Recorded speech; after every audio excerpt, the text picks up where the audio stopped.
নমস্কাৰ আপোনালোকক মোৰ নতুন এটি অনুষ্ঠানলৈ স্বাগতম জনাইছো। আজি মোৰ অনুষ্ঠানলৈ এগৰাকী বিশেষ ব্যক্তিক লৈ আহিছো। আমাৰ সকলোৰে চিনাকি জনপ্ৰিয় অভিনেতা, এগৰাকী দক্ষ অভিনেতা, সুব্যক্তিত্বৰ অধিকাৰী ময়ূখ শৰ্মা দা।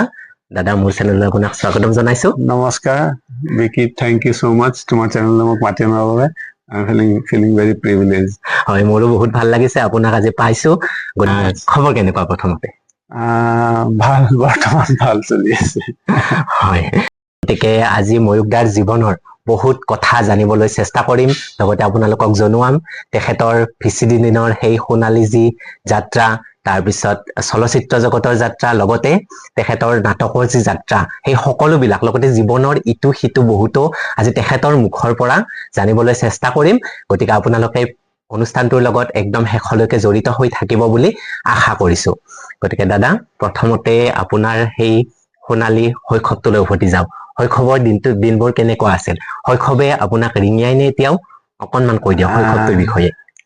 তুমি বৰ ধুনীয়াকে কবিতাকে সুধিছা। ইমান ধুনীয়াকে মই ক'ব নাজানো বাৰু, তথাপিতো কওঁ শৈশৱৰ কালটো মোৰ বৰ ধুনীয়া আছিলে। অলপ বদমাছ আছিলো, অকমান ফূৰ্তিবাজ আছিলো, খেলি ভাল পাইছিলো, উৎপাত কৰি ভাল পাইছিলো।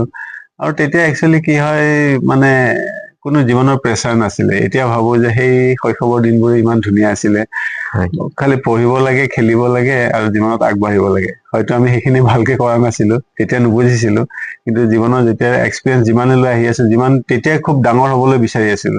সোনকালে ডাঙৰ হওঁ, মেচিয়ৰ্ড হওঁ, মানে কাম কৰো, আগবাঢ়ো। কিন্তু এতিয়া গম পাইছো ডাঙৰ হৈ যে নহয়, একচুৱেলি মই যদি বেগ আগৰ দিনলৈ গুচি যাব পাৰিলো হয়, কিমান ভাল আছিলে। বৰ ধুনীয়া দিন আছিলে। আৰু আমাৰ দিনবিলাক আৰু লেছ কমপ্লিকেটেড আছিলে। আজিকালিতো খুব কমপ্লিকেটেড হৈ গৈছে, কিন্তু আমাৰ দিনত খুব সহজ সৰল আছিলে। মানে সকলো বস্তু বহুত সহজ সৰল ভাৱে কৰিছিলে। গতিকে মই ভাবো যে আমাৰ সেই দিনবোৰ খুব ধুনীয়া আছিলে, মুকলিমূৰীয়া আছিল আচলতে গোটেইবোৰ। হয়, লগতে আপোনাৰ সেই যিখন ঠাইত আপুনি ধৰক ডাঙৰ দীঘল হৈছিলে, আপোনাৰ পিতৃ মাতৃৰ কথা, লগতে আপোনাৰ সেই শিক্ষা জীৱনৰ কথা অকনমান আমাৰ দৰ্শকখিনিক কৈ দিয়ক।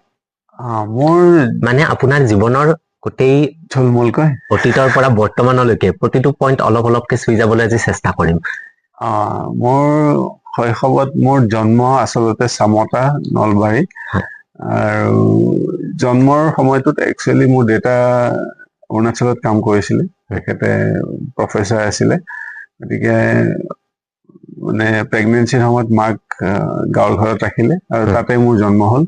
আৰু তাৰপিছত মই গুৱাহাটীলৈ আহিলো মানে সৰু কালতে মোৰ গুৱাহাটীত ঘৰ আছিলে শিলপুখুৰীলৈ আহিলো। শিলপুখুৰীতে ডাঙৰ দীঘল, নৱগ্ৰহ মন্দিৰৰ ওচৰতে আমাৰ ঘৰ আছিলে। গতিকে সেই পাহাৰতে বুলি কওঁ আৰু। গতিকে খুব দৌৰা দৌৰি, খেল ধূলৰ মাজত ডাঙৰ দীঘল হলো। প্ৰথম স্কুল আছিলে মোৰ মন্তেশ্বৰী ইংলিছ মিডিয়াম স্কুল বুলি, গোস্বামী চাৰ্ভিচত আছিলে। তাৰপিছত মই ক্লাছ 2ৰ পৰা পঢ়িলো উদয়গিৰি ইংলিছ স্কুল। উদয়গিৰিৰ পৰা ক্লাছ 4ৰ পৰা গলো ফেকাল্টি, একদম হায়াৰ ছেকেণ্ডেৰীলৈ ফেকাল্টিত পঢ়িলো। তাৰপিছত মই কিছু বছৰ বাহিৰত গলো, দেহৰাদুনত হায়াৰ ষ্টাডিজৰ কাৰণে। তাতে কিছু বছৰ থাকি পেলাই পুনৰ গুৱাহাটীত আহি পেলাই বিজনেছ আৰম্ভ কৰিলো। এক্টিং লাইনটো মই বহুত দেৰিকে আৰম্ভ কৰিছো একচুৱেলি। গতিকে মোৰ মা, মোৰ ভাইটি, ভন্টি আৰু মোৰ দেউতা এতিয়া নাই। 2014 তেখেতৰ দেহাৱসান ঘটিছে। গতিকে দেউতা আছিলে অৰুণাচলত, মায়ে আমাক ডাঙৰ দীঘল কৰা। সৰুৰ পৰা দেউতাই ছুটি পালে আহে। গতিকে আমি খুব উৎপতীয়া আছিলো বুলি অলৰেডি ক'লোৱে। গতিকে মাৰ কথা খুব একদম নুশুনিছিলো, দেউতাক খুব ভয় কৰিছিলো। দেউতা আহিলে আমি খুব ডিচিপ্লিন, মা আহিলে মাক আমি মানে খুব আৰু মায়ে মোক খুব খুব মৰমতো ডাঙৰ কৰিছে। গতিকে তেনেকে খেল ধূল কৰি, ভাইটি মোৰ অলমষ্ট সমনীয়া আছিলে, ভন্টি অলপ সৰু আছিলে। ভাইটিৰ লগতে সৰুৰ পৰা যুঁজি মেলি, মানে মল্ল যুদ্ধ বুলি ক'ব লাগিব, তাৰ লগতে যুঁজি মেলি একেলগে খেলি একেখন স্কুলত গৈ ডাঙৰ দীঘল হোৱা আৰু। হয়, শৈশৱটো আপোনাৰ খুব সুন্দৰকে নিশ্চয় ভাল গৈছে, কাৰণ কিয় মোৰ মা দেউতাই মোৰ ওপৰত বহুত বিশ্বাস কৰিছিলে। সৰুৰে পৰা সেই বিশ্বাসটো আছিলে আৰু টানকে নকৈছিলে, খুব মৰমত ডাঙৰ দীঘল কৰিছিলে।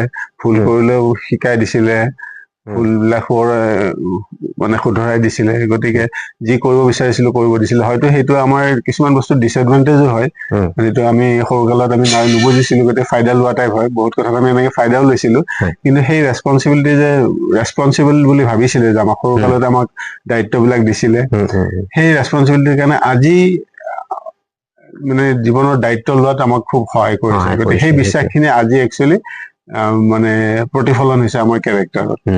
তাৰপিছতে আপুনি যিহেতুকে ক'লে যে আপুনি শিক্ষা জীৱন সামৰি বিজনেছৰ লগত জড়িত হৈছিলে, তাৰপিছত আকৌ আপুনি অভিনয় দিশটোকে বাছি ললে। একচুৱেলি এটা মই মানে কালচক্ৰত মানে কি বুলি কয় সেইটো হেৰিত পৰি পেলাই, সময়ৰ পাক চক্ৰত পৰি পেলাই মই একচুৱেলি এক্টিং লাইনত অহাটো। মই পঢ়াটো মানে দেহৰাদুনত পঢ়ি থাকোতে মোৰ দেউতাই খুব বেছি অসুখ হ'ল, তেওঁ বেডৰিডন হৈ গ'ল, বিচনা শয্যাগত হ'ল। মই ঘূৰি আহিবলগীয়া হ'ল। ঘূৰি আহি পেলাই কি কৰো কি নকৰো, তেতিয়া মই বিজনেছ আৰম্ভ কৰিলো। বিজনেছ মানে মই ইনষ্টিটিউট এখন আৰম্ভ কৰিলো, মানে ফেশ্বন ডিজাইনিঙৰ ইনষ্টিটিউট এখন। আৰু তাৰ লগে লগে বিজনেছটো আৰম্ভ কৰাৰ পিছত খুব কষ্ট কৰিলো, বিজনেছটো খুব গ্ৰ' কৰিলে। গ্ৰ' কৰাৰ কাৰণে তাৰ লগে লগে মই 2-4টা আৰু বেলেগ বিজনেছ আৰম্ভ কৰিলো। গতিকে মানে তেনেকে মই বিজনেছ আৰম্ভ কৰা। কিন্তু দিন বেয়া থাকিলে কেতিয়াবা মানে ভালৰ পিনে গৈও বেয়াৰ পিনে মূৰ লয়। গতিকে মোৰো বিজনেছটো কিছুদিন ছাষ্টেইন কৰিলে যদিও কিবা কাৰণত অকণমান ডাউনফল হ'ল। আৰু ডাউনফল হোৱাৰ পিছত ইফালে দেউতাৰ খুব বেমাৰ হৈ থাকে, গতিকে মোৰ অল্টাৰনেটিভ কিবা এটা ভাবিবলগীয়া হ'ল। মই নেশ্যনেল লেভেল মডেলিং চডেলিং কৰিছিলো এনেকে, নৰ্থ ইণ্ডিয়াত মডেলিং চডেলিং কৰা। গতিকে মোৰ অকণমান আইডিয়া আছিলে, গতিকে ইয়াতে অকণমান মডেলিং, কৰিঅ'গ্ৰাফী ট্ৰেইনিং এনেকুৱা ধৰণৰ আৰম্ভ কৰিলো। লগতে মই ইভেণ্ট মেনেজমেণ্ট আৰম্ভ কৰিলো। যেতিয়া ইভেণ্ট মেনেজমেণ্ট আৰম্ভ কৰিলো, তাৰ লগে লগে মই কিছুমান এণ্টাৰটেইনমেণ্ট লগত জড়িত মানুহ কিছুমান মোৰ লগত মানে জোৰ খাই আহিলে। আৰু তেতিয়া কাৰণ চাফিচিয়েণ্ট নহয় যিমানখিনি পইচা, কাৰণ ঘৰৰ বেমাৰ চলি আছে, নিজকো কিছু মানে ছাষ্টেইন কৰাৰ কাৰণে কিছু টকাৰ প্ৰয়োজন।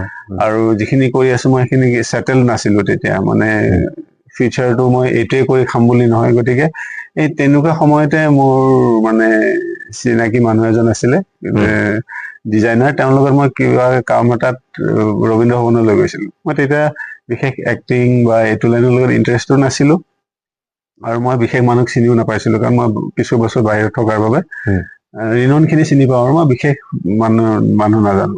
কিন্তু মই সৰুতে এখন নাটক কৰিছিলো ক্লাছ 2ত থকাতে, পৰুৱাৰ পাং বুলি। সেইখন পৰেশ গোস্বামী ছাৰে খুব ৰিনোন আৰ্টিষ্ট হয়, আৰু তেখেতক চবেই চিনি পায়, যিখিনি মানুহে জানে ড্ৰামাৰ লগত জড়িত। তেখেতে আমাক ডাইৰেক্ট কৰিছিলে। মই তেখেতৰ নামটো খুব মনত ৰৈ গৈছিলে, পৰুৱাৰ পাং আৰু পৰেশ গোস্বামী। জেনেৰেলি মই নামত খুব বেয়া, কিন্তু তেখেতৰ নামটো কিয় বা মোৰ ৰৈ গৈছিলে। সেই যেতিয়া মই মানুহজনৰ লগত ৰবীন্দ্ৰ ভৱন গলো, তাতে মই তেখেতক দেখা পালো 18-20 বছৰ পিছত। কাৰণ মই একদম সৰু আছিলো, মই মেচিয়ৰ হোৱাৰ পিছত তাতে গলো। যাই পেলাই মই তেখেতক দেখি পেলাই কলো, ছাৰ আপোনাৰ নামটো পৰেশ বৰুৱা হয় নে নাই? হয় বাবা। তই? মই মোৰ চিনাকিটো দিলো যে সৰুতে আপোনাৰ নাটক এখন কৰিছিলো। তেওঁ মোক দেখি পেলাই কলো, বাবা তই কি এতিয়াও সেইটো লাইনতে আছ নে? মই কৈছো নাই, কিন্তু মই মডেলিং চডেলিং কৰো আৰু এনেকুৱা ধৰণৰ হেৰি এটা কলো। তই ষ্টেজৰ লগত জড়িত হৈ আছ, আচোন মানুহ এজনক চিনাকি কৰাই দিওঁ। মোক তেতিয়া ড্ৰামা ডিভিজনৰ অবিনাশ শৰ্মা ছাৰ আছিলে, কালচাৰেল এফেয়াৰ্ছত, তেখেতৰ লগত চিনাকি কৰাই দিলে। তেখেতে তুমি ইণ্টাৰেষ্ট হয় নেকি? মই কৈছো ইণ্টাৰেষ্ট হয় নহয় বুলি, মই নহয় বুলিতো মানুহ এজনক ক'ব নোৱাৰি। মই কৈছো কিবা পাৰিলে, কিবা থাকিলে কৰিব পাৰি, বোলে তোমাৰ নাম্বাৰটো দিয়াচোন, কিবা থাকিলে আমি জনাম। তেখেতে যে গুৰুত্বভাৱে সেই কথাটো কৈছে মই ভবা নাই, আৰু মই বোলে হ'ব আৰু নাম্বাৰটো দি থৈ যাওঁ। এসপ্তাহ 10 দিনমান পিছত তেওঁৰ ফোনে আহিলে যে নাটক এখন আছে, কৰিবা নেকি? গতিকে সেনেকে মানে আনইনটেনচনেলি এটা কামত গৈ পেলাই আন এটা কাম যে পায়, তেনে আনইনটেনচনেলি গৈ পেলাই মই তেখেতে মাতিলে। তাৰপিছত সেনেকে নাটকৰ লগত জড়িত হলো। আৰু তাৰপিছত VCD এক্টিং এনেকে কৰি পেলাই তাৰ মানে যেনেকে নহওক মানে আপোনাৰ অভিনয় বা অভিনেতা হবলগীয়া আছিলে টানি লৈ যেনেকে গৈছিলে নহওক আকৌ actually। অভিনয়ে আপোনাক টানি আনিছে টানি লৈ গৈছে আচলতে আৰু সেই সেইটো পৰেশ গোস্বামী ছাৰে লিংক এটা হ'ল মানে যোগসূত্ৰ এটা। তেখেতে যোগসূত্ৰটো স্থাপন কৰিলে হয় আচলতে। হয় তেখেতেও নাজানে চাগে হয়তো। হয় যি নহওক বাৰু ভালেই হ'ল যাৰ কাৰণে অসমবাসীয়ে আজি খুব ভাল অভিনেতা এগৰাকী পাইছে নহলেতো নিশ্চয় অভিনয় জগতখনলৈ অহা নহলহেঁতেন। ভাল বেয়া নাজানো হয় কিন্তু এইটো কেৰিয়াৰবোৰ হিচাপে ল'ম বা জীৱনত কেৰিয়াৰ হিচাপে হওঁ বা বাই প্ৰফেশ্যন হিচাপে ল'ম বুলি কেতিয়াও ভবা নাছিলো বা হোৱা এইটো নাছিলে। লাইনত অহাম বুলি কেৱল জীৱনত ভবা নাই। বেলেগ যিকোনো কাম কৰি পেলাই খাম কিন্তু মানে এইটোৱে এক্টৰ প্ৰফেশ্যন হিচাপে ল'ম বুলি ভাবা নাছিলে কেতিয়াও হয়তো। ভবা নাছিলো। মানে মোৰ ভিতৰত যে এজন এক্টৰ আছে বা এক্টিং স্কিল খিনি আছে মই ভবা নাছিলো কেতিয়াও। গতিকে এই পাক চক্ৰত পৰি পেলাই গলো, তেখেতসকলে আচলতে সোমালো, সেই বাটটো মুকলি কৰি দিলে। মুকলি কৰি দিলে। কিন্তু হয় আননয়িংলি মই এইটো লাইনত আহিছো একচুৱেলি, জানি বুজি অহা নাই। হয় যি নহওক ভালেই হ'ল যি হ'ল। তাৰ পিছত আহো এতিয়া ভিচিডি দিনবোৰলৈ। আপুনি বহুত কেইখন ভিচিডিত অভিনয় কৰিছে। তাৰ ভিতৰত মোৰ অকল মোৰেই নহয় গোটেই অসমবাসী দৰ্শকৰ মাজতে এখন জনপ্ৰিয় ভিচিডি অভিমানী মন, যিখন ভিচিডি মানে অতি জনপ্ৰিয় আছিলে আৰু তাত খুব সুন্দৰ কেৰেক্টাৰ এটাত আমি আপোনাক দেখিবলৈ পাইছিলো। একদম চুলি দীঘল বডি থকা হিৰোজন। গতিকে নিশ্চয় সেই তাৰো কাহিনী এটা আছে। ভিচিডিখন তাকে সেইখিনি অকনমান কওকচোন। নাটকখন কৰি পেলাই শেষ কৰিলো, কৰি পেলাই আৰু ভিচিডি কৰিম চিনেমা কৰিম যে তাৰ পিছত এনেকুৱা এটা পৰ্যায়লৈ যাম সেইটো ভবা নাছিলো। তেতিয়া মই ইভেন্টৰ লগত জড়িত বুলি কৈছিলো। তেতিয়া মই খুব ডিজাইনিং চিজাইনিং কামত কমাৰ্চ কলেজৰ সেইখিনিত খুব মানে থাকো বা তাৰে মানুহখিনিৰ লগত আড্ডা কৰো। ফটোগ্ৰাফাৰ এজন আছিলে শংকুদা বুলি। তেখেতে এদিন ক'লে, মোক এনেই হেৰিত বহি আছিলো ডিজাইনিং ষ্টুডিঅ' এটাত। তেওঁ ক'লে শুনাচোন শুনা, বোলে কথা এটা আছে তোৰ, 1 মিনিট মোৰ লগত আহাচোন। আহি পেলাই এঠাইত লৈ গ'লে তোমাৰ প্ৰফাইল আৰু মানে ফ্ৰণ্ট পিকচাৰ এখন মোক লাগে। কিয় লাগে, তুমি এইবিলাক পিছত সুধিবা, মোক 2খন ফটো দিয়া। মই এনেকে উঠিম নেকি? কৈছে যেনেকে হওক এনেকে উঠা, এতিয়া উঠা, মোক এতিয়াই লাগে। তেওঁ ফ্ৰণ্ট প্ৰফাইল এটা আৰু মানে চাইড প্ৰফাইল এটা 2খন ফটো উঠালে। উঠাই পেলাই কৈছে কিয় কওকচোন? পিছত কম বুলি কৈ গুচি গ'ল। এসপ্তাহমান পিছত ৰাজেশ দাৰ ফোন আহিছে। ৰাজেশ ভূঞা ছাৰ, তেখেতৰ ফোন আহিছে যে তুমি, তেখেতৰ আহিছে নে এওঁৱে ফোন কৰিলে যে তোমাক ৰাজেশ দাই ফোন লগ ধৰিব বিচাৰিছে ভিচিডি এখনৰ কাৰণে। কি আমাৰ ফটো তেখেতক নি পেলাই দিছিলো। তেখেতে বিচাৰিছিলে নতুন ল'ৰা কোনোবা ভাল ল'ৰা আছে নেকি, তোমাক দেখি পেলাই মনত পৰিলে সেইকাৰণে একেলগে ফটোখন উঠাই পেলাই দিলো। তুমি সোণাপুৰত তেখেতৰ কিবা শ্বুটিং এটা চলি আছিল, তাতে যাব লাগিব, কিন্তু তেখেতে তাতে মাতি পঠাইছে।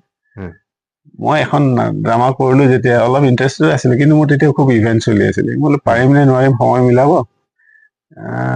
হ'লেও মাতিছে যেতিয়া যাই আহো। সোণাপুৰত গলো, যোৱাৰ পিছত তেখেতে লগ ধৰিলে, কথা পাতিলে, কৈছে এটা তোমাৰ কাষ্টিং এটা কৰিছো, তুমি ইণ্টাৰেষ্ট হয় নে নাই? মই কৈছো যদি হয় মিলাব পাৰি তেনেহ'লে কৰিব পাৰি আৰু। কৰাচোন, আমি আগলৈ কাম কৰি থাকিম। এইটো বহুত ডাঙৰ কেৰেক্টাৰ নহয়, কিন্তু ভালে লাগিব তোমাক। মোৰ চুলিটো তেতিয়া মই চুলি দীঘলকে ৰাখিম। কৈছে নাই, মই তোমাৰ চুলিটো দেখি ভাল লাগিছে, তুমি এনেকে চুলিটো ৰাখা, মই অলপ কেৰেক্টাৰটো তেনেকে বনাম। তেতিয়া সেই গিটাৰিষ্ট কেৰেক্টাৰটো তেওঁ চাগে চুলিটো দীঘল বুলি ভাবি পেলাই তেওঁ সেই কেৰেক্টাৰটো বনালে। তাৰপিছত ডেট এটা দিলে যে অমুক তাৰিখৰ পৰা শ্বুটিং আছে। প্ৰথম শ্বুটিঙত গলো, 2-3 দিন বেছি শ্বুটিং হোৱা নাছিলে, মোৰ 3 দিন মানৰে হৈছিলে। শ্বুটিং খিনি কৰিলো, কৰি পেলাই অভিমানী মন, আজিও মোৰ পৰিচয় অভিমানী মনৰ সেই গীটাৰ বজোৱা চুলি দীঘল ল'ৰাটো বুলি আজিও দৰ্শকৰ দৰ্শকৰ মনত আজিও থাকি গৈছে। আজিও মই ইমান কাম কৰিছো, কিন্তু মানে এতিয়াও মোৰ পৰিচয় অভিমানী মনৰ সেই কেৰেক্টাৰটোৱে। সঁচাকৈ ভিচিডি দিনবোৰ খুব ভাল লগা খুব আছিল। ভাল লগা আছিলে। আমনি কৰে নিশ্চয় সেই দিনবোৰে ন? দুখ লাগে একচুৱেলি, বৰ ধুনীয়া বস্তু এটা আছিলে। পাইৰেচি শেষ কৰি পেলালে। আৰু অসমৰ ঘৰে ঘৰে আগতে মানে গাঁৱে ভূঞে বেলেগ ঘৰত মানুহ নাথাকিলে বেটাৰী এটা আৰু ভিচিডি প্লেয়াৰ এটা থাকিবই।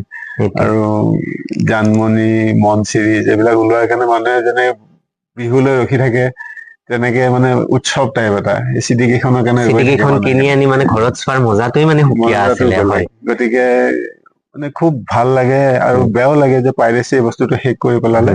অসমৰ এটা যেনেকে থিয়েটাৰ এটা অসমৰ অনুষ্ঠান আছিলে, ভিচিডি চিনেমাটো মোৰ সম্ভৱ অসমৰে এনেকুৱা এটা বেলেগত কোনো নাছিলে। আমি সেইটো ৰাখি উঠাব নোৱাৰিলো একচুৱেলি, আমাৰ মানুহখিনি আমি নষ্ট কৰি পেলালো। সেইটো এটা বেয়া লগা কথা আচলতে। হয়, তাৰপিছত আহো এতিয়া চিনেমা জগতলৈ।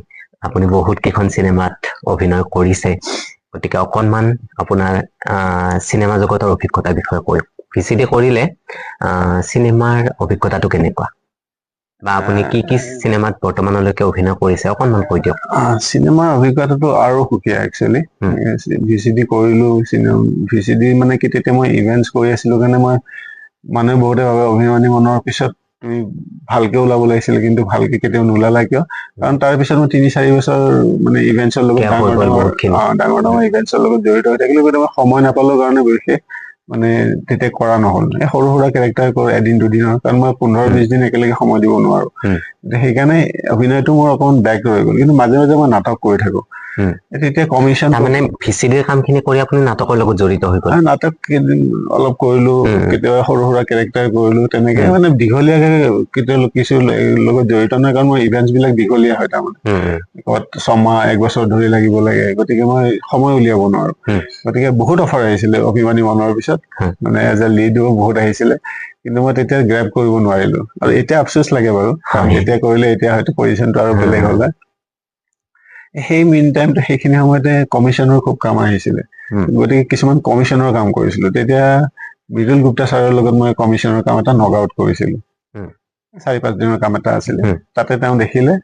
তাৰে কিছুদিন পিছত মই নাটক এখনৰ কিবা ৰিহাৰ্চেল কৰি আছিলো, তাতে তেখেতৰ ফোন এটা আহিলে যে তুমি আহিবাচোন, আমি কেৰেক্টাৰ এটাৰ কথা ভাবিছো, চিনেমা এখন। চিনেমা বুলি কোৱাৰ লগে লগে অলপ ভয় লাগি যায়, চিনেমা পাৰিম নে নোৱাৰিম। চিনেমাটো এটা লাৰ্জ স্কেল বস্তুটো, সেইটো তেতিয়া মই ইমান চিৰিয়াছো নাছিলো এক্টিং লৈ, কাৰণ মানে এক্টিংটোক বেয়া পাওঁ বা ইজিলি লৈছো বুলি নহয়, মই সময় দিব পৰা নাই এক্টিংটোত। তেওঁৰ ৱৰ্কশ্বপ এটা চলি আছিলে, তাতে গলো, যাই পেলাই কেৰেক্টাৰ এটা দিলে, TRP আৰু বুলি চিনেমা এখন। সেইখন মোৰ প্ৰথম চিনেমা, মৃদুল TRP আৰু বৰ ধুনীয়া চিনেমা, কেতিয়াবা পালে চাবা। টিভিটো কেতিয়াবা কেতিয়াবা দি থাকে আৰু চাবা, বৰ ধুনীয়া। তাতে মই মিনিষ্টাৰৰ ৰোল এটা কৰিছিলো, চবেই খুব ভাল পাইছিলে।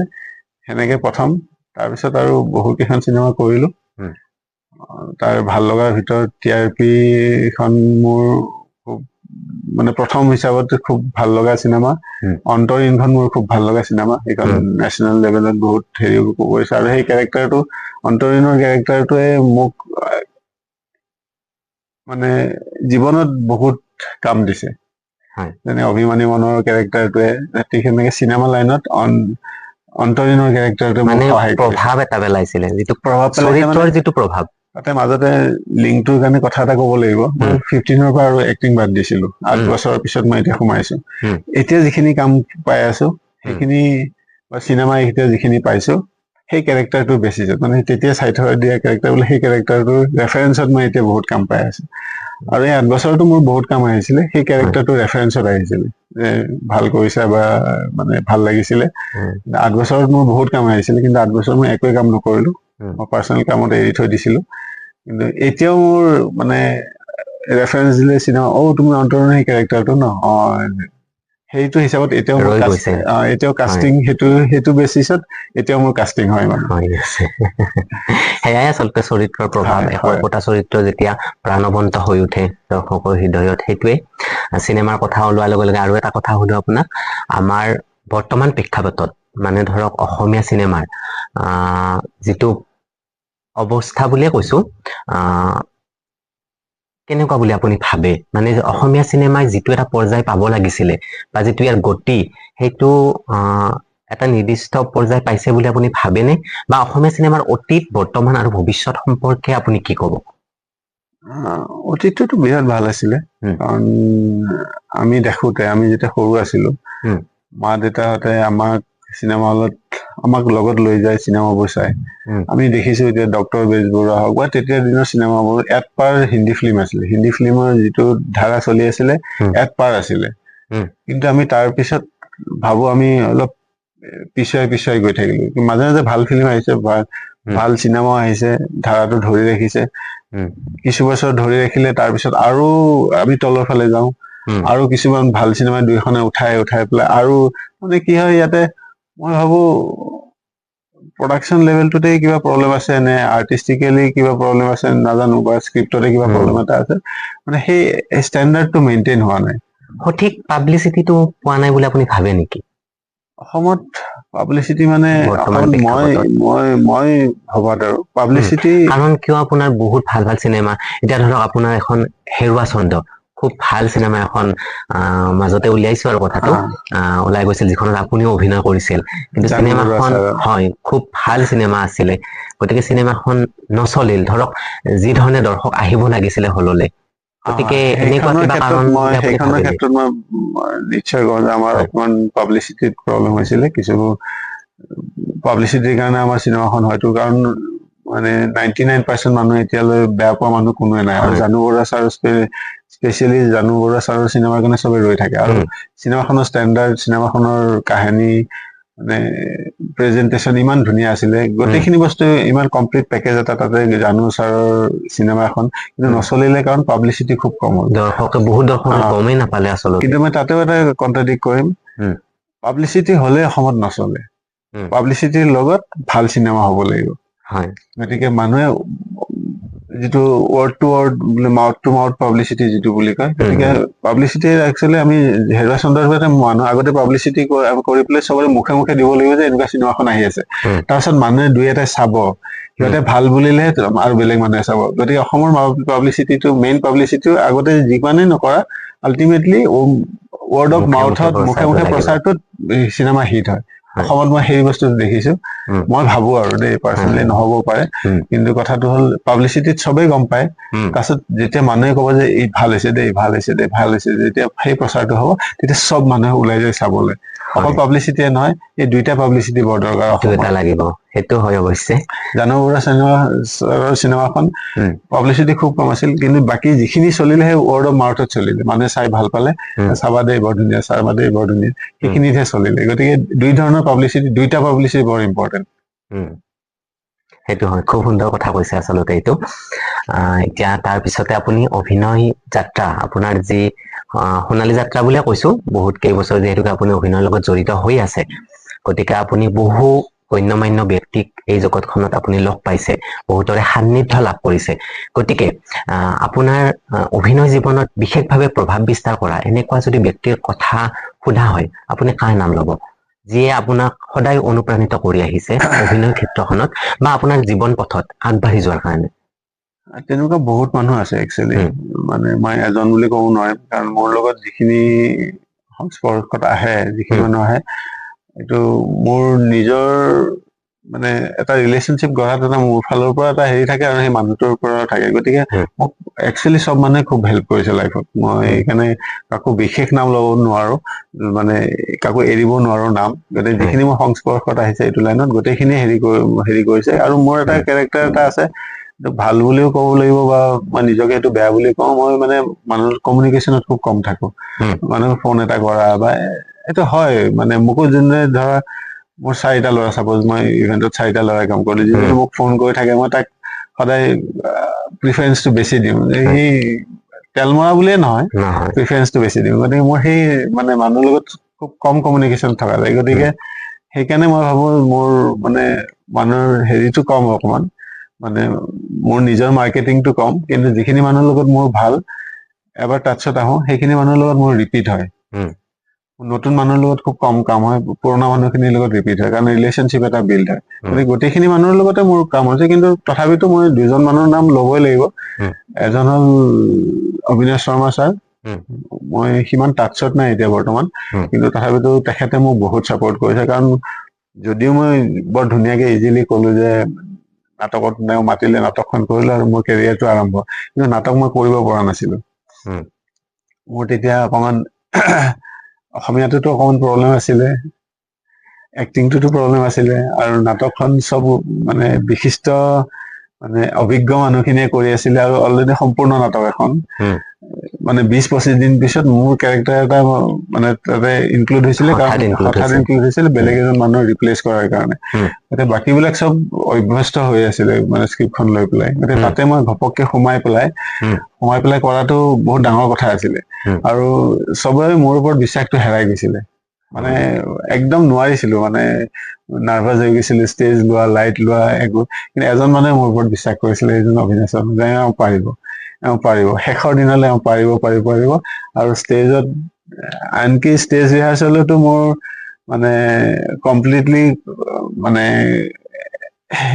পাৰফৰ্মেন্সটো ফুটি নুঠিলে চবে সেইদিনা খুব মানে চিন্তিত হৈ আছিলে যে কালি ফাইনেলত কি হ'ব মানে অন ষ্টেজ কি হ'ব আৰু শ্ব'টো কি হ'ব কিন্তু শ্ব'টো বিৰাট ধুনীয়া হ'ল এজন মানুহৰ বিশ্বাসৰ কাৰণে এজন হ'ল অবিনাশ শৰ্মা আৰু তেখেতে তাৰপিছত তেখেতৰ লগত আৰু বহুত নাটকত তেওঁ মোক লৈছে আৰু তেওঁৰ লগত কাম কৰিছো তেওঁক আৰু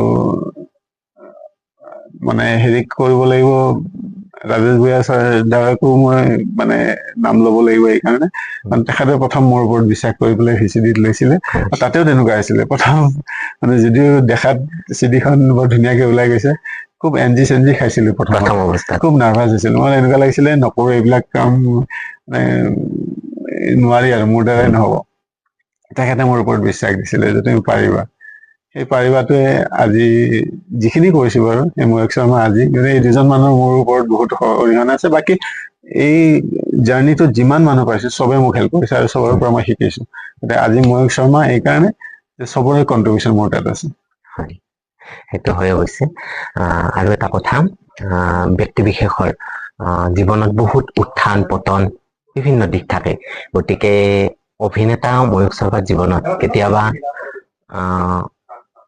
এনেকুৱা হৈছে নেকি যে যাৰ কাৰণে ধৰক আকৌ দিখোজ পিছুৱাই যাবলগীয়া হৈছে বা পিছত সেই সমস্যাবোৰ নেওচি কি ধৰণে আকৌ অভাৰকাম কৰিছে কি ধৰণে আকৌ আগুৱাই গৈছে বেলেগৰ কাৰণে হোৱা নাই যি হৈছে নিজৰ কাৰণে হৈছে মই বেলেগক দুখ দি পেলাই লাভ নাই নিজে কেতিয়াবা আণ্ডাৰ কনফিডেন্ট আছিলো নিজে কেতিয়াবা ছচিয়েলি আমি বহুত বস্তু ছচিয়েলি সমাজে কি কব বা এইটো কৰিলে কি হ'ব এইটো পৰিণতি কি হ'ব মোৰ ফেমিলিৰ ওপৰত কি হ'ব তেনেকুৱা বহুত কথাত আৰু নিজৰ ভুল ডিচিশ্যনৰ কাৰণে বহুত ভুল ডিচিশ্যন লৈছো লাইফত আৰু সেইটোৱে হয়তো এক্সপিৰিয়েঞ্চ বুলি কয় লাইফত গতিকে সেই এক্সপিৰিয়েঞ্চ লৈ এতিয়া আগুৱাই গৈছো সেই ভুল আৰু ৰিপিট নকৰো কাৰণ সেইটো ছেকেণ্ড টাইম কৰিলে মূৰ্খামি হ'ব কিন্তু জীৱনক বেলেগক দুখ দি পেলাই লাভ নাই চব নিজৰ ভুলবোৰৰ পৰা শিকাটো দৰকাৰ গতিকে শিকি পেলাই আগবাঢ়ি আছো আৰু সেইকাৰণে মোৰ আজি এক্টিং জগতত আজি হয়তো মই য'ত আছো তাতকে অলপ দুখোজ আগত থাকিব লাগে বুলি বহুতে কয় কিন্তু মোৰ নিজৰ কিছুমান ভুল ডিচিশ্যনৰ কাৰণে যেনেকে মই 8 বছৰটো বাদ দিলো বা মাজতে এক্টিং কেৰিয়াৰটো আৰম্ভ কৰি বেলেগ কামৰ কাৰণে মই এইটো লাইনত সময় নিদিলো গতিকে তেনেকুৱা মোৰ ভুল ডিচিশ্যন আছে আজি ৰিয়েলাইজ কৰো কাৰণ মই যিটো মান সন্মান পাইছো আজি তোমাৰ আগতো বহি আছো এই লাইনটোৰ কাৰণে এই অভিনয়ৰ কাৰণে গতিকে মই এইটোক আৰু অলপমান সন্মান দি আৰু অলপমান সময় দি আৰু অলপ নিজকে ডেডিকেট কৰাটো দৰকাৰ আছিলে যদি মই ভাবো যে এইটো লাইন মই ল'ম গতিকে এতিয়া মই কিন্তু আৰু এইটো লাইন নেৰো গতিকে সময় আৰু পৰিস্থিতি আচলতে বহুত অভিজ্ঞতাই আমাক দি থৈ যায় হয় কাকো দুখ দি লাভ নাই নিজৰ দুখ সেইটোৱে এতিয়া অকণমান বেলেগ কথালৈ আহো এতিয়া জীৱনবোধ বুলি যদি আপোনাক সোধা হয় গতিকে জীৱনবোধৰ সংজ্ঞাটো আপুনি কি ধৰণে বান্ধিব জীৱনবোধ মানে কি মোৰ কাৰণে সদায় কি হয় জীৱন এটা ফ্ল' এটা গতি এটা গতিৰ আমি চবে সাঁতুৰি সাঁতুৰি গৈ আছো কিন্তু যেতিয়া আমি সোঁতৰ বিপৰীতে অকমান সাঁতুৰিব যাওঁ তেতিয়া আমাৰ বহুত কষ্ট হয় কিন্তু আমি জীৱনত জিকিম তেতিয়াই যেতিয়া আমি সোঁতৰ বিপৰীতে সাঁতুৰিব শিকিম বা সেই কষ্টখিনি কৰিম গতিকে মই ভাবো জীৱনত নিজৰ জীৱনবোধ হেৰি মানে জীৱনত আগবাঢ়ি যোৱাৰ কাৰণে স্মুথলি জীৱনটো আগবাঢ়ি যোৱাৰ কাৰণে সদায় বিপৰীতে সাঁতুৰিব লাগিব যুঁজিব লাগিব আৰু নিজৰ আইডেন্টিটি এটা কৰিব লাগিব সেইটোহে জীৱন কাৰণ চবেই জীৱন জীয়াই আছে চবেই জীৱন জীয়াই তাৰ মাজত এটা হৈ পেলাই নিজৰ জীৱনটোক চেলিব্ৰেশ্যন কৰাৰ কাৰণে এটা নিজে যেতিয়া উৎস এটা বিচাৰি পাম তাৰ কাৰণে আমি উত্তৰ বিপৰীতে সাঁতুৰিব লাগিব সমাজক ৰেচপেক্ট কৰিব লাগিব সমাজক ভয় কৰিব নালাগিব ফেমিলিৰ কথা ভাবিব লাগিব ফেমিলিক মানে তোমাৰ ফেমিলি তোমাক পংগু কৰিব নালাগিব এই গোটেইখিনি বস্তু লৈ পেলাই আৰু নিজৰ টাৰ্গেট নিজৰ হেৰি চব তোমাৰ নিজৰ তুমি আজি নিজৰ তোমাৰ কাৰণে ভাল পাব ল'ৰা ছোৱালী হেৰি চব নিজৰ কিন্তু নিজৰ তাৰ মাজত নিজৰ প্ৰায়ৰিটিটো নিজৰ সদায় ডেষ্টিনেশ্যনটো জানিব লাগিব কি হ'ব সেইটোৰ কাৰণে আমি আত্মবিশ্বাস লাগিব আৰু আগবাঢ়ি যাব লাগিব তেতিয়া ভাবো তুমি যিটো ক'লা জীৱনবোধৰ সংজ্ঞাটো আমি তেতিয়াহে বিচাৰি পাম বঢ়িয়া খুব সুন্দৰভাৱে কৈছে আচলতে আপুনি ভাল লাগিল তাৰপিছত আহিল আত্মসমালোচনা ব্যক্তি জীৱনত আত্মসমালোচনাৰ গুৰুত্ব কিমান বুলি ভাবে আপুনি? আহ, অলপ আগতে মই কৈ থৈ গলো উম। মানে যে বেলেগক দুখ দি লাভ নাই, হয়, নিজক দুখ দিব লাগিব সদায়। হয়, গতিকে সেইটোৱে আত্মসমালোচনা। হয়, মই আজিলৈ মই জীৱনত বহুত ভুল কৰিছো। উম, মই আজি 2 বছৰ 3 বছৰ আগতে মই ইমান মেচিয়ৰ নাছিলো। মই সদায় এইটোৱে কৈ আহিছিলো যে তেওঁৰ কাৰণে ভুলটো হ'ল, উম। তেওঁ মোক এইটো কৰিলে, তেওঁ মোক বিপদত পেলালে, তেওঁ এইটো কৰিব নালাগিছিল মোৰ লগত, তেওঁৰ আমি কাৰণে বিভিন্ন আজি সময়ত আচলতে বেলেগক দোষাৰোপ কৰা যায়। তেওঁৰ কাৰণে এইটো হ'ল, তেওঁৰ কাৰণে উম, আজি মোৰ লাইফটো ৰৈ গ'ল, তেওঁৰ কাৰণে আজি মোৰ ফাইনেন্সিয়েল লছ হ'ল। কিন্তু হয়, নহয়, উম, চব মোৰ নিজৰ কাৰণে আছে। That was my decision. Um, তেওঁলোকৰ লগত কাম কৰিম, তেওঁলোকৰ লগত থাকিম, তেওঁৰ লগত উম, সংসাৰ পাতিম, তেওঁলোকৰ লগত জীৱনটো যাপন কৰিম, তেওঁলোকৰ লগত কাম কৰিম, তেওঁৰ লগত উম, ইনকাম কৰিম, চব আমি নিজৰ ডিচিশ্যন। উম, আৰু সময়ত আমি নিজৰ ডিচিশ্যন আমি ভুলকে লওঁ। উম, সেই ভুলকে লোৱাৰ কাৰণে আমি সেই অনুশোচনাখিনি যেতিয়া আমি উপলব্ধি কৰিম যে আমাৰ ভুল আছিলে, উম, আমি ৰেক্টিফাই কৰিব লাগিব। কাৰণ সেই মানুহজন এবাৰ ভুল কৰাৰ পিছত তোমাৰ লগত নাথাকিব পাৰে, গুচি যাব পাৰে, উম, কিন্তু তোমাৰ জীৱনটো তুমি আগুৱাই লৈ যাব। গতিকে আত্মসমালোচনাটো বৰ দৰকাৰ। উম, মই ভাবো নিজক সমালোচনা কৰিব লাগিব, নিজক ৰেক্টিফাই কৰিব লাগিব, কৰি পেলাই আগবাঢ়ি যোৱাটোহে মানে প্ৰধান দায়িত্ব প্ৰধান হোৱাটো উচিত দায়িত্ব। আচলতে আৰু মানুহৰ। আত্মসমালোচনা সেইটোৱে, উম, উম, উম, নিজক সমালোচনা কৰিবলৈ। বেলেগক কৈ লাভ নাই।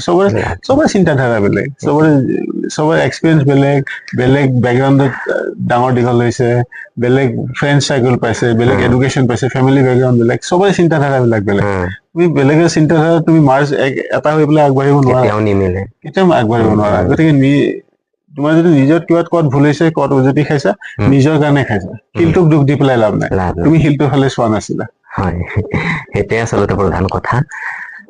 আপুনি অভিনয় জগতখনত বহুকেইটা মাধ্যমৰ লগত কাম কৰিলে, চিনেমা কৰিলে, ধাৰাবাহিক কৰিলে, নাটক কৰিলে, এতিয়া আহিল ভ্ৰাম্যমান। ভ্ৰাম্যমানৰ মঞ্চত এতিয়ালৈকে আপোনাক দৰ্শকসকলে দেখা নাই। গতিকে ভৱিষ্যতলৈ কিবা তেনেকুৱা পৰিকল্পনা আছে নেকি?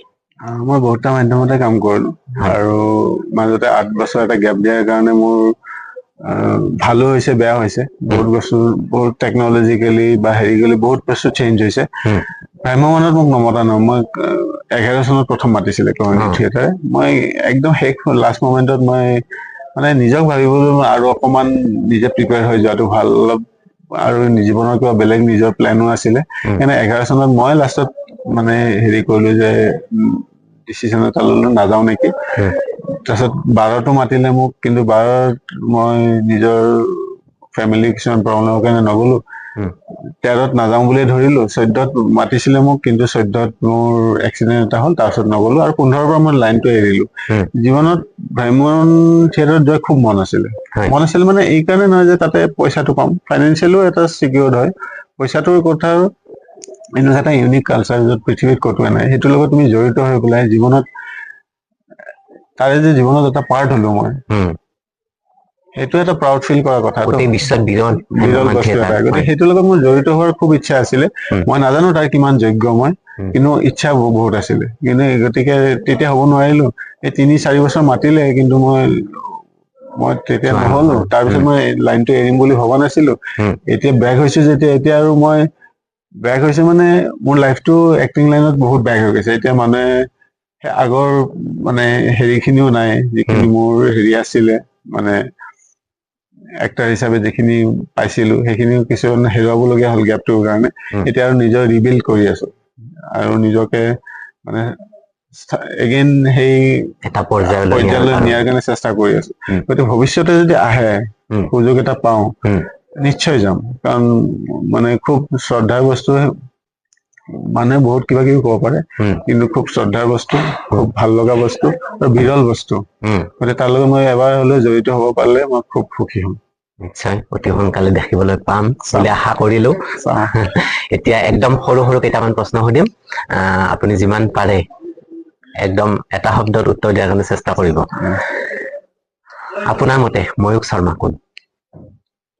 এজন চিম্পল মানুহ। বঢ়িয়া। প্ৰিয় শব্দ? পৃথিৱীখন। পিতৃ মাতৃ? সৰ্বস্ব। বঢ়িয়া। প্ৰেম? ভাগ্যৱানৰ বস্তু। উম। প্ৰিয় ঠাই? মাতৃভূমি। বঢ়িয়া। প্ৰিয় খাদ্য? মাৰ হাতৰ ৰন্ধা যিকোনো বস্তু থলুৱা। থলুৱা। প্ৰিয় অভিনেতা অসমৰ? অসমৰ অভিনেতা বুলিবলৈ বহুত আছে একচুৱেলি, গতিকে মই এজনৰ নাম ল'ব নোৱাৰো, কাৰণ মই তাৰ লগতে জড়িত যে মই এজনৰ নাম নলওঁ।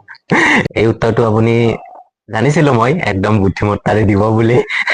গতিকে বলিউডৰ প্ৰিয় অভিনেতা আৰু এগৰাকী প্ৰিয় অভিনেত্ৰী? মই একচুৱেলি মোৰ অল টাইম ফেভাৰিট মোৰ আমিৰ খান আৰু কাজল, কিন্তু মই ৰিচেন্টলি ভাল পাওঁ ৰণবীৰ আৰু আলিয়া ভাট। কিবা এটা ভাল পাওঁ। বঢ়িয়া, খুব সুন্দৰভাৱে আপুনি উত্তৰকেইটা দিছে।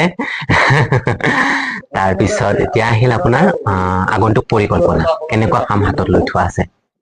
মই ৰিচেন্টলি বৰ ধুনীয়া চিনেমা এখন কৰিলো, দুৱাৰদলি বুলি। তাৰপিছত ৰেঙনিৰ চিৰিয়েল এখন আৰম্ভ কৰিছো, শুভ লগন।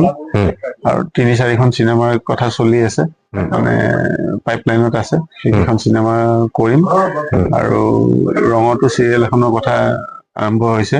গতিকে যিখিনি পাৰো মিলাই সময়খিনি আৰু গোটেইখিনি পাই পেলাই তাৰ মাজত মিলাই পেলাই যিখিনি কৰিব পাৰো। কিন্তু মানে 8 বছৰৰ পিছত বেক হোৱাৰ পিছত 2-2.5 বছৰ খুব ষ্ট্ৰাগল কৰিবলগীয়া হ'ল। কিন্তু এতিয়া বেক টু বেক ভাল কামবোৰ আহি আছে। আৰু দুৱাৰদলিখনৰ পৰা মোৰ খুব ভাল এক্সপেক্টেশ্যন এটা আছে। সেইখন ৰিচেন্টলি শ্বুট শেষ কৰিলো। গতিকে আৰু বাকী চিৰিয়েল চিনেমাৰে কাম, শ্বৰ্ট ফিল্ম কামৰ আগত আছে, সেইখিনি সময়ে সময়ে গম পাই যাবা আৰু।